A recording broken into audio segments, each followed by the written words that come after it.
Imagine a place where a movie release feels bigger than a festival.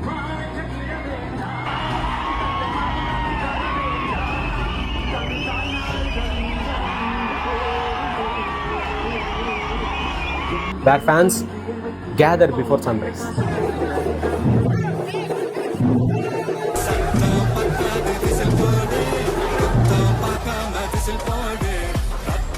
Where giant cutouts are treated almost like a monument.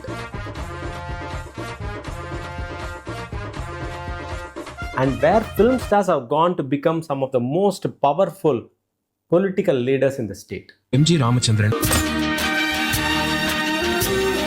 Jayalalitha. Jayalalitha ennum naan சத்தியமா என்ன பார்த்து பயம் இல்ல. என் பின்னால நீங்களா இருக்கீங்கல்ல, உங்களை பார்த்து தான் பயப்படுறாங்க. தளபதி Vijay.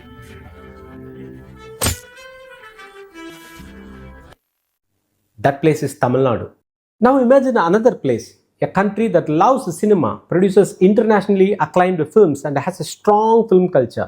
Yet, most people would find it extraordinary if a movie star suddenly announces a run for Prime Minister.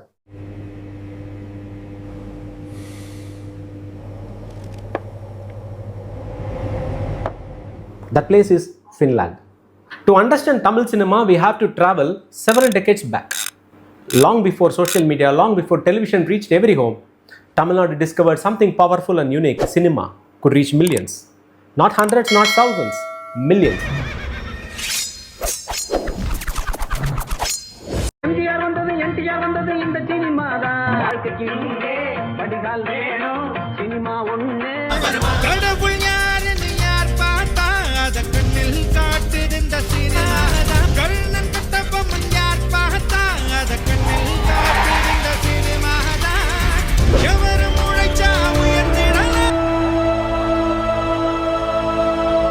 Political leaders understood this very early. Screenplays became vehicles for ideas. Dialogue carried messages. நம்ம ஊர்ல இருக்கிற பள்ளிக்கூடம் ரொம்ப மோசமான நிலைமையில இருக்கு. அதை உடனே புதுப்பிக்க பணம் வேணும். அதனால நம்ம கிராமத்துல தரிசா கிடக்கிற புறம்போக்கு நிலத்தை எல்லாம் நானும் என் கூட்டாளிகளுமா சேர்ந்து உழுது பயிரிட்டு அதுல கிடைக்கிற பணத்தை இந்த பள்ளிக்கூடத்துக்கு பயன்படுத்தலாம்னு திட்டம். Land tax, development tax, water tax, குடிக்கிற தண்ணிக்கு வரி வாங்குறீங்க. நல்ல தண்ணி கொடுக்கணுமா இல்லையா? ட்ரைனேஜ் டாக்ஸ் எதுக்கு கட்டுறோம்? சாக்கடை தண்ணி பூமிக்கு அடியில போறதுக்கு. ஆனா அந்த ஸ்லம்ல ரோட்டுக்கு மேல போகுது. ரோடு நல்லா இருக்கா? தெருவுக்கு ஒழுங்கா எரியுதா? இல்ல. இருந்தாலும் மக்கள் வரி கட்டிக்கிட்டு தான் இருக்காங்க. Songs carried movements.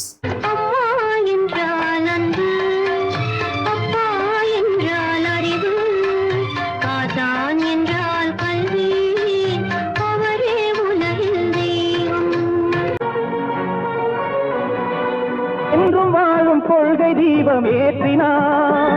உன்னால் முடியும், அட உன்னால் முடியும், ஆஹா உன்னால் முடியும் தம்பி தம்பி. என்னாச்சு நம்ம ஓட்டு ஊத்தாடி பொழப்பா போச்சு. ஜனங்க பாடி இப்ப தத்திங்கி நத்தம் நாக்காலிக்கு சண்டை போடும். நாமெல்லாம் பைத்தியம் தான். நாளை வரலாறு நமக்காக உருவா. The theatre became more than entertainment. It became a classroom, a campaign stage, and sometimes even a battlefield of ideas. Finland, however, traveled down a very different road. While Tamil Nadu was increasingly using cinema as a mass communication vehicle, Finland was developing strong civic and cultural institutions. Books became influential, libraries became cultural centers, newspapers and public broadcasting became important channels for public debate. As a result, political influence did not have to flow primarily through movie theatres. In computer and then you go to check Instagram, is there any messages, and then you come back to math, and then you go to Snapchat, and then you come back to math. It could flow through schools, universities, journalism, civic organizations and public institutions. The screen remained the screen. The state remained the state. Let us look at a concrete example. 1952, Parasakthi, written by M. Karunanidhi and featuring Sivaji Ganesan in his breakthrough role.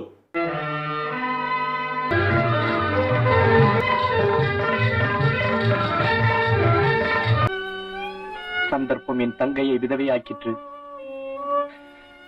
சமுதாயம் அவளை வாழ விடவில்லை. Became an important vehicle for Dravidian social and political ideology. Its courtroom sequences challenged the faith, social inequalities and established orthodoxies. சாப்பாடில்லாம தவிக்குதுங்க எனக்கு பாடு போட்டு மனம் குமுறுதுங்க பக்தி பகல் வேஷமாய் ஆகிவிட்டதை கண்டிப்பதற்காக உயிர் காப்பாத்த கஞ்சி தண்ணி ஊத்துங்க. It could show that how powerful cinema can be for the politicians.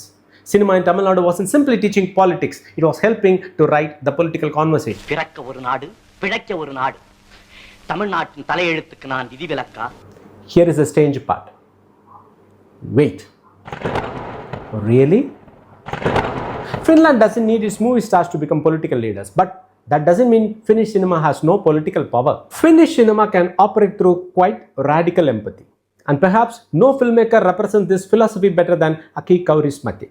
In his films, you won't usually find a hero delivering a booming monologue dialogue against corruption. You find workers, unemployed people, immigrants, lonely people, and outsiders often as saying very little but carrying enormous emotional weight.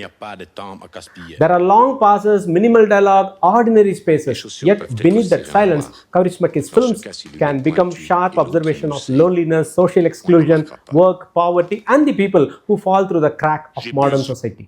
When social issues arise in Finland, whether housing, mental health, or labor rights, they are more likely to be debated and addressed through public institutions, education, journalism, collective bargaining, and civic participation. Cinema in Tamil Nadu wasn't simply reflecting politics. It was helping write the political conversation. The Tamil model gives you extraordinary speech and emotional reach.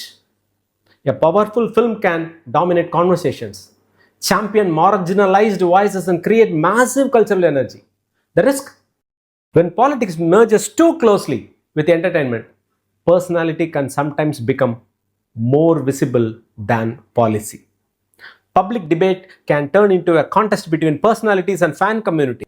So does cinema need to carry the burden of political revolution? For Finland, often the answer is no. Society already has many other mechanisms for debate and change. Cinema doesn't need to act as a megaphone. When other institutional structures are already listening, the Finnish model offers stability and structural depth.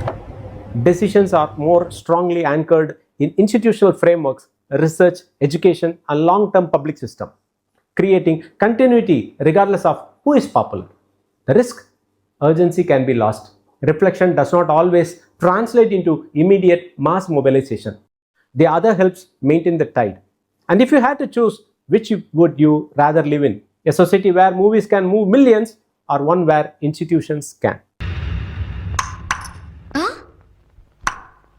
One creates waves. Should cinema change society, or should society change cinema? Imagine Vada Chennai remake in Finland. Just two people In North intensely Chennai. looking over and suddenly We do not freeze like this. fighting with each other. Imagine the Match Factory girl from Finland comes to Tamil movie with a strong BGM from Anirudh and a good intro of the lady. At first glance, Tamil cinema and Finnish cinema seem completely opposite. One is loud, one is quiet. One celebrates heroes, one often observes ordinary people. One trusts emotion, the other places greater trust in institutions. And perhaps the future belongs not to choosing one or the other, but to understanding that lasting progress requires both. The power to deeply inspire people and the institutional strength to sustain that inspiration. Let us know your thoughts in the comments. If you enjoyed this deep dive into culture and cinema, make sure to subscribe Vidhai Talks. Because sometimes the most profound lessons about society are hidden inside the stories we watch and the movies we talk about. Catch up in next. We'll catch up again in next Vidhai Talks.